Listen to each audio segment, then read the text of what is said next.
दोस्तों स्वागत है मेरे YouTube चैनल फिश फार्मिंग पर। आशा करते हैं जो भी वीडियो हम आपको देते हैं पसंद आपको आ ही रहा होगा। आप लोग तरह तरह के कमेंट करते हैं, तरह तरह के सवाल पूछते रहते हैं दोस्तों। तो दोस्तों इसी क्रम में आज का भी जो मेरा टॉपिक है वह बहुत ही उपयोगी है आपके आय को बढ़ाने के लिए, आपके आय को दुगना करने के लिए और ख़ास करके कंटिन्यू मछली पालन से कंटिन्यू समय समय पर मछली हार्वेस्टिंग करने के लिए और पैसा कमाने के लिए दोस्तों इस तरह का मछली पालन जो है वह आपको करना चाहिए, जिस टेक्निक से हम आपको बताने जा रहे हैं। ऐसे तो थंबनेल आप देखे होंगे तो उसमें समझ में आ ही गया होगा। वह दोस्तों टॉपिक है मल्टीपल स्टॉकिंग और मल्टीपल हार्वेस्टिंग।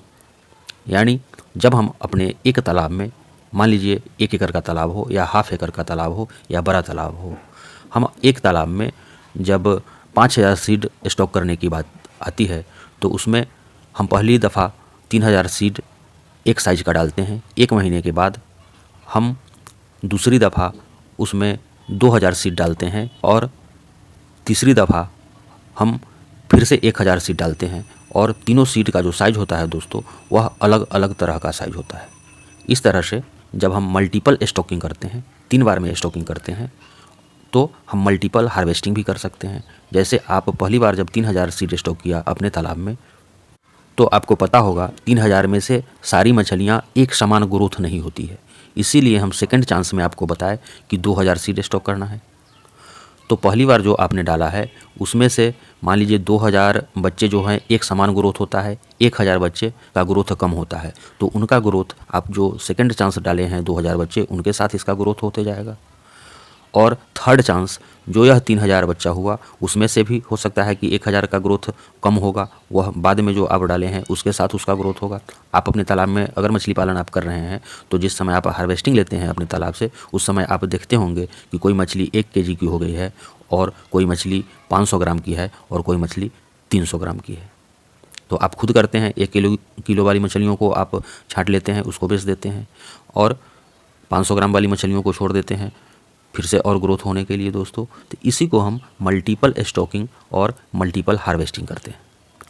अब हम आपको जानकारी देते हैं कि इससे फ़ायदा क्या है। आपको फ़ायदा भी बगैर बताए हुए भी समझ में आ गया होगा, फिर भी हम बता देते हैं आपको।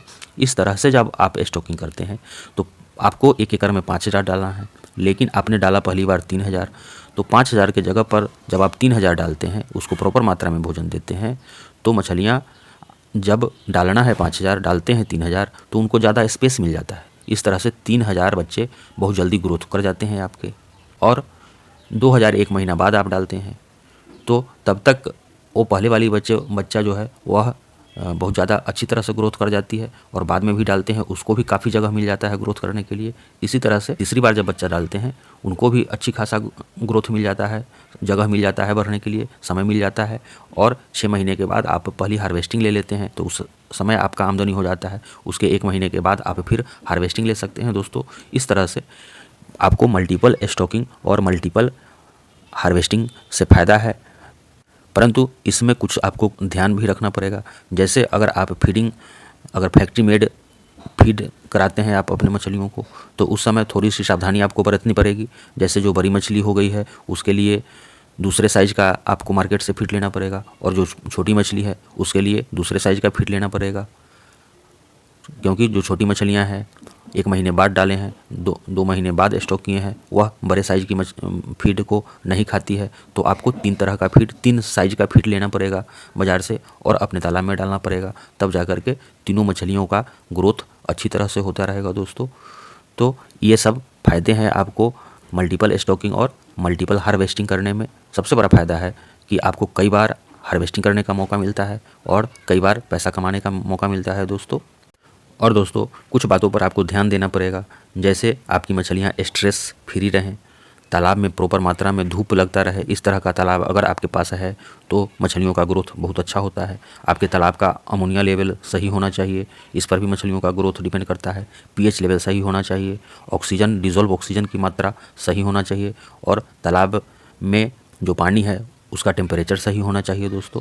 तो इस तरह से सारे चीज़ों को आप मेंटेन करके अपने मछलियों का ग्रोथ अच्छी खासी ले सकते हैं। कम समय में अच्छा ग्रोथ आपको मिल सकता है दोस्तों। धन्यवाद, बहुत बहुत धन्यवाद।